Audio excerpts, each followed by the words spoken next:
Hello friends, welcome to SSC coaching centre. दोस्तों, आज की वीडियो में हम बात करेंगे उन प्रश्नों की जो एग्जाम में आते ही हैं। कंफर्म है कि ये क्वेश्चन एग्जाम में आते ही हैं। संख्याएं बदल दी जाती हैं, क्वेश्चन वही आते हैं। तो चलिए स्टार्ट करते हैं। पहला सवाल है, किसी धन को ए, बी तथा सी में 3, 5, 7 के अनुपात में बांटा गया है। यदि सी का भाग ए के भाग से 1600 रुपये अधिक हो तो बी का भाग कितना होगा। बहुत अच्छा सवाल है। आपके पास तीन व्यक्ति हैं, ए, बी और सी। यहां पे लिख लेते हैं ए, बी और सी। ठीक है, इनका हमें अनुपात भी दिया गया है 3, 5, 7। ये अनुपात भी है इनका। उसने कहा है कि सी का भाग ए के भाग से 1600 अधिक है। अब यहां पे देखना अनुपात में सी का भाग ए के भाग से कितना अधिक है। अनुपात में कितना अधिक है भाई? ए से सी का जो भाग है कितना अधिक है? 4 अधिक है।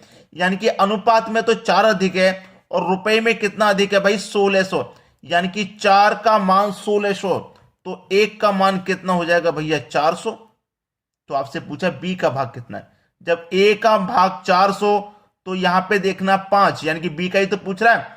4 रेशियो बराबर 1600, 1 बराबर 400, तो 5 बराबर कितना? 2000 नहीं आ जाएगा? ठीक है भाई, 1 बराबर 400, तो 400 को मल्टीप्लाई 5 से कर दो, 2000 हो जाएगा। जिसका भी पूछे उसका बता देंगे आप। एक आप पूछे तो 400 का मल्टीप्लाई 3 से कर दो, 1200। 7 से इसका सी का पूछा जाए तो 7 से मल्टीप्लाई कर दो 400 का। जब एक रेशियो की वैल्यू हमें पता लग गई तो फिर हम किसी की भी पता लगा सकते हैं। तो यहां पर 2000 हमारा सही जवाब है, सी ऑप्शन। चलिए अब देखते हैं अगला सवाल। अगला सवाल है, एक व्यक्ति के खर्च और बचत का अनुपात 26:3 है। यदि उसकी मासिक आय 14,500 हो तो उसकी मासिक बचत कितनी है। देखिए, सबसे पहले वो बंदा क्या करता है, कोई भी आदमी हो, चाहे आप हो चाहे हम, सबसे पहले हम कमाते हैं, यानी कि आय करते हैं। जो हम कमाते हैं उसी को तो आय कहते हैं। जो हमने कमाया है उसी में से तो करते हैं खर्च और उसी में से करते हैं बचत। ये बात आप अच्छे से जानते हैं, चाहे कोई भी इंसान हो, आप हो हम हो, सबसे पहले तो कमाते हैं और जो हमने महीने में कमाया है उसी में से तो खर्च करते हैं और उसी में से बचत करते हैं। अब यहां पे खर्च और बचत का अनुपात है 26:3, यही तो है। और उसकी मासिक आय कितनी है? 14,500, यानी कि मासिक आय, यानी कि उसने कितना कमाया? 14,500 उसने कमाया है। 14,500 उसने कमा लिया। एक महीने में कितना कमा लिया? 14,500। अब उसी में से खर्च करेगा, उसी में से बचत करेगा। ठीक है, तो यानी कि खर्च और बचत आय के बराबर है कि नहीं। जैसे मान लो उसने 100 रुपए कमाए, एक एग्जांपल बताता हूं। 100 में से उसने कितने खर्च कर दिए? मान लो 60 खर्च कर दिए, तो 40 की बचत हुई कि नहीं हुई? तो इसीलिए खर्च और बचत आय के बराबर है कि नहीं। तो हम क्या करेंगे, जब हमारे पास योग है आय का 14,500, तो अनुपात का भी योग कर लेंगे। तो 26 और 3 मिलके 29 हो जाएगा। 29 से भाई कटाऊंगा मैं, 5 बार में कट जाएगा 145 और 2 जीरो, यानी कि 500 बार में कट गया। पूछ रहा है बचत कितनी है, तो 500 का मल्टीप्लाई आप 3 से कर दो, यानी कि 1500 है बचत। ये आपके क्वेश्चन का बिल्कुल सही जवाब है, 1500। सी ऑप्शन बिल्कुल सही आंसर। चलिए अब देखते हैं अगला सवाल। अगला सवाल है, 1470 को ए, बी तथा सी में इस प्रकार विपरीत किया गया कि प्रत्येक भाग में से 50 कम करने पर इनके भागों का अनुपात 1:3:2 है। सी द्वारा प्राप्त धन कितना है। तीन व्यक्ति आपके पास, ए, बी और सी। ठीक है, इन तीनों का अनुपात है 1:3:2। ठीक है, और आपके पास जो कुल धन दिया गया है वो दिया गया है 1470 का। अब एक बात इसमें ध्यान रखना, उसने ये कहा गया है कि प्रत्येक भाग में से 50 कम करें। हमारे पास तीन भाग हैं, ए, बी और सी। प्रत्येक में से 50, यानी कि इसका भी 50 कम करेंगे, इसका भी 50 कम करेंगे, इसका भी 50 करेंगे, तो टोटल कितना कम करना है हमको? 150 कम करना है। यानी कि 1470 में से 150 कम करना है। 1470 में से हम 150 कम करेंगे तो कितना हो जाएगा भैया? 1320 बचेगा। 1320 बचा। अब देखो, योग 1320 है ना, तो अनुपातों का योग कर लो। 3, 2, 5 और 1, 6। तो इस योग में अनुपात के योग से डिवाइड कर दीजिए। 6 दूने का 12, 1 बचेगा 12, 6 दूने का 12 और 1 की 0, यानी कि 220 निकल के आ गया। 220। ठीक है, अब 220 निकल के आ गया ना। अब 220 जब निकल के आ गया, पूछा सी द्वारा प्राप्त ककितना है, तो 220 का मल्टीप्लाई आप 2 से करेंगे तो कितना हो जाएगा, ये हो जाएगा आपका 440 हो जाएगा। 440 आपके ऑप्शन में ये रहा, लेकिन ये सही थोड़ी ना है, ये सही नहीं है। आपसे पूछ रहा है सी द्वारा प्राप्त धन कितना है। भाई देखिए, हमने क्या काम किया था कि 50 इसमें से भी कम किया था, 50 इसमें से भी कम किया था और 50 इसमें से भी कम किया था, तीनों में से 50-50 कम किया था ना। तो ये जो आंसर आया है ये 50 कम है। इसमें से जो 50 कम किया है उस 50 को इसमें और जोड़ दीजिए, तब ये संख्या पूरी होगी। तो 440 में 50 जोड़ देंगे, 490 हो जाएगा सही जवाब। भाई 50-50 तीनों में से कम किया था, 150 कम किया है कि नहीं। 150 कम करने के बाद जब ये संख्या आई है, जबकि 1470 थी प्रश्न के अनुसार, फिर 150 कम कर दिया तीनों का 50-50 मिला के, फिर आंसर आ गया ये।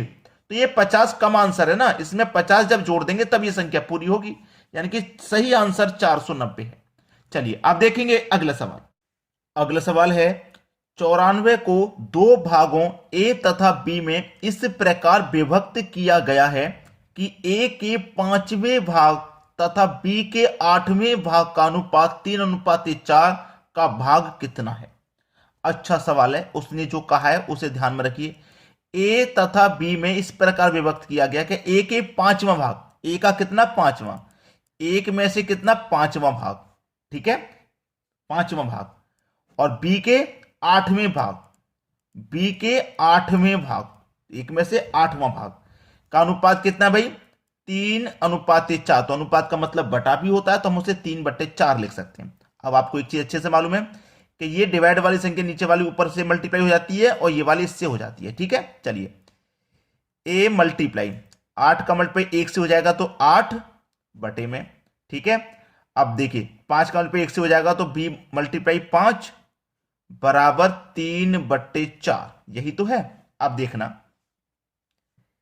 ए के बटे में बी, ठीक है, बराबर 3/4। अब ये जो है ना 8 के बटे में 5, ये बराबर के इधर जाएगा तो पलट जाएगा, यानी कि 5 ऊपर हो जाएगा और 8 नीचे हो जाएगा, ऐसा ही हो जाएगा भाई, ठीक है। चलिए अब इसको करेंगे ए बी, दोनों का रेशियो हम निकाल लेते हैं ए और बी का। 5 त्रिक का 15, यानी कि ए का मान हो गया भाई 15:8। 8 चौक 32, यानी कि बी का मान हो गया 32।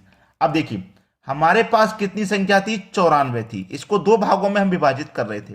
योग हमारे पास दोनों संख्याओं का 94 था, तो यहां अनुपात में कितना हो गया 32 और 15 47। तो 47 से 94 में डिवाइड कर देंगे, 2 बार में डिवाइड हो जाएगा। पूछा क्या है आपसे, आपसे क्या पूछा है 3:4 का भाग कितना है, ठीक है। 3:4 का, यहां पे ए का भाग पूछ रहा है दोस्तों, यहां पे शायद ए लिखना मिसिंग हो गया है। 3:4 का ए का भाग कितना है, ए का भाग पूछा जा रहा है, ठीक है, क्योंकि हमारे पास दो व्यक्ति हैं ए और बी, या तो ए का पूछेगा या बी का पूछेगा, लेकिन क्वेश्चन में यहां पे ए था, लिखना भूल गए शायद। तो ए का रेशियो 15 है, तो 2 का मल्टीप्लाई 15 से कर देंगे तो 30 हो जाएगा, ठीक है। तो इसका मतलब बी ऑप्शन बिल्कुल सही जवाब है आपके क्वेश्चन का। बात समझ में आ गई। तो यहां पे ए मिसिंग था, हमने ए यहां पे लिख दिया, कोई बात नहीं, क्वेश्चन अच्छे से समझ में आ गया होगा। इस प्रकार के क्वेश्चन बार बार एग्जाम में आते हैं। चलिए अब देखते हैं अगला सवाल। अगला सवाल है 624 को ए बी तथा सी में 1/2, 1/3, 1/4 के अनुपात में काटने पर सी का भाग कितना होगा। अच्छा सवाल है। अब यहां पे देखो एक चीज मैं आपको बता दूं कि अनुपात कभी भी बटे की फॉर्म में नहीं होता। आपके पास 3 आदमी है, ए बी और सी, तीनों का रेशियो है, ए का है 1/2, बी का है 1/3, सी का है 1/4, लेकिन बटे की फॉर्म में कभी भी रेशियो नहीं होता। तो इसको पहले सही कीजिए। तो कैसे सही करते हैं कि नीचे वाली संख्याओं का आप एलसीएम ले लेते हैं, 2 3 4 का एलसीएम आ जाएगा 12। 2 से 12 को कटाओ 6 बार में कटेगा, 6 का मल्टीप्लाई 1 से करेंगे तो 6। 3 से 12 को कटाओ 4 बार में कटेगा, 4 का मल्टीप्लाई 1 से करेंगे 4। अब 4 से 12 को कटाओ 3 बार में कटेगा, 3 का मल्टीप्लाई 1 से करेंगे 3, यानी कि 6 4 3 ये आपका सही रेशियो है। ए बी सी का सही रेशियो कितना 6 4 3 है। अब आपके पास 624 रुपए का योग है तीनों का मिला के 624। तो अनुपात का भी योग कर लो, 6 4 10 और 3 13। 13 से भाई डिवाइड कर दो इसमें, ठीक है। 13 से मैं डिवाइड करूंगा कितनी बार में कटेगा, 13 13 दूनी 26, 13 3 39, 13 चौका 52, 13 पंजे 65, 62 से आगे 13 चौका 52 ही कटेगा। 10 बचेगा, 10 में 4 लगा देंगे 104, 13 अट्ठे 104 कटेगा, यानी कि 48 बार में कट गया। पूछा क्या है, सी का भाग कितना है। सी का भाग कितना है भैया 3, तो 48 का मल्टीप्लाई 3 से हो जाएगा, ठीक है ना। 3 अट्ठे 24 का 4, कैरी का 2, 3 चौके 12, 12 में कैरी का 2 लगा देंगे तो 14, यानी कि 144 है सी का भाग। पहला ही ऑप्शन आपका सही आंसर हो जाएगा। अब देखेंगे अगला प्रश्न।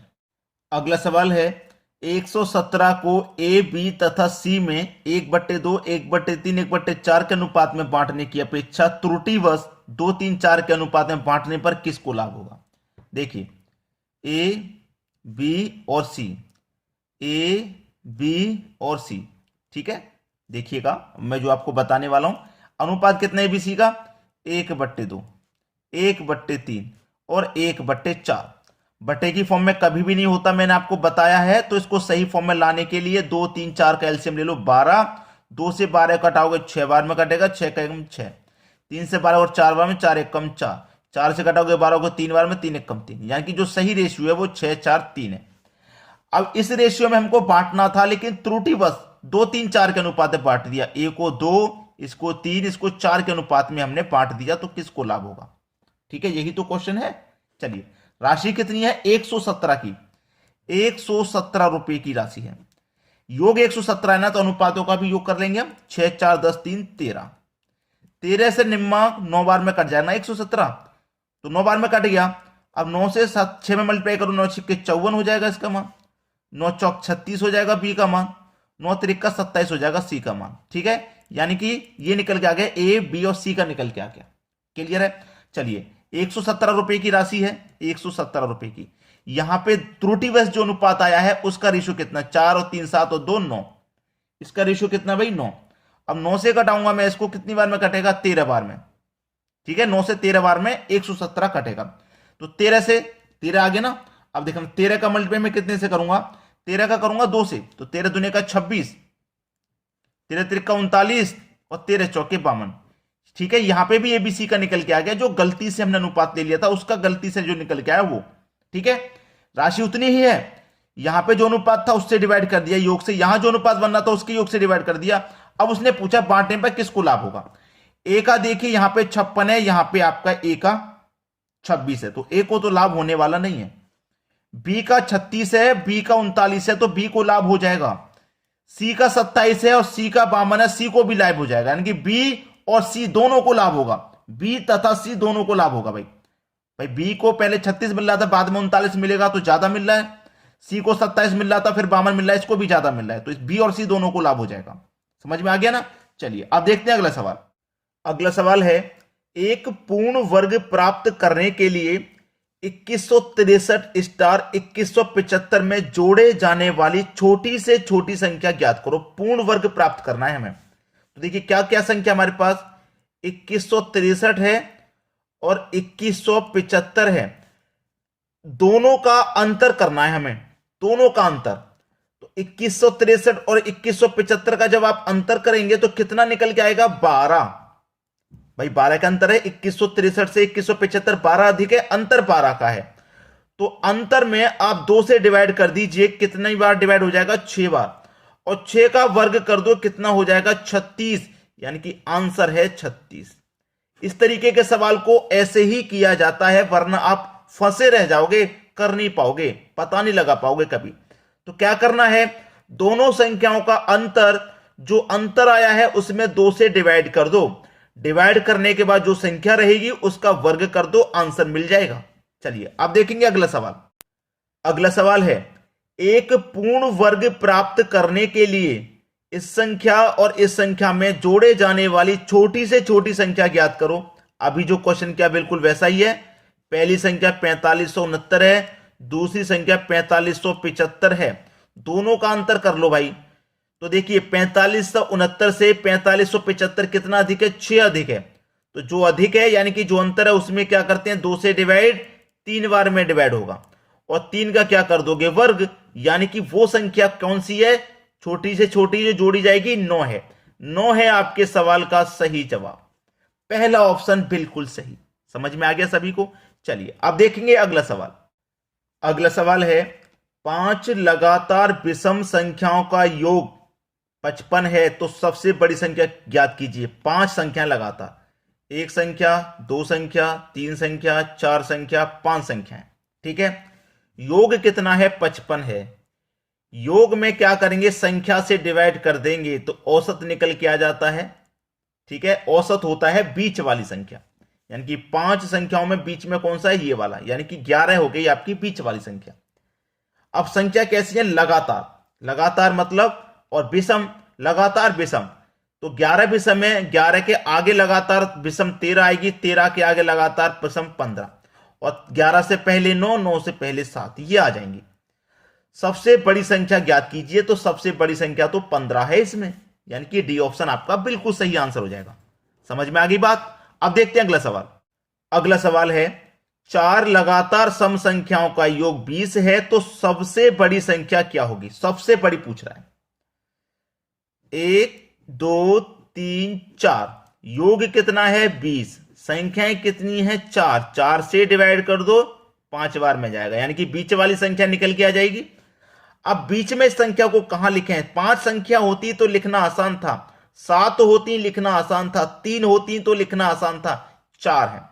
जब 4 रहें, 6 रहें, 8 रहें, तो जो बीच की 2 संख्या हैं उन दोनों के बीच में लिखना है 5, क्योंकि ये तो सम संख्या की बात है, ये विषम आई है, तो बीच वाली यार विषम आई है 5, इससे आगे सम संख्या 6 होगी और इससे पहले 4 होगी।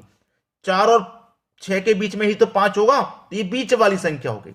अब सम संख्या की बात है तो 6 के आगे सम संख्या 8 और 4 से पहले 2, सबसे बड़ी संख्या पूछ रहा है तो 8 हो जाएगी सबसे बड़ी, यानी कि बी ऑप्शन बिल्कुल सही जवाब है।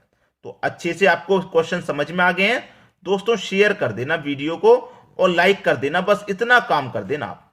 ठीक है दोस्तों, आज की वीडियो में इतना ही। वीडियो देखने के लिए बहुत बहुत धन्यवाद।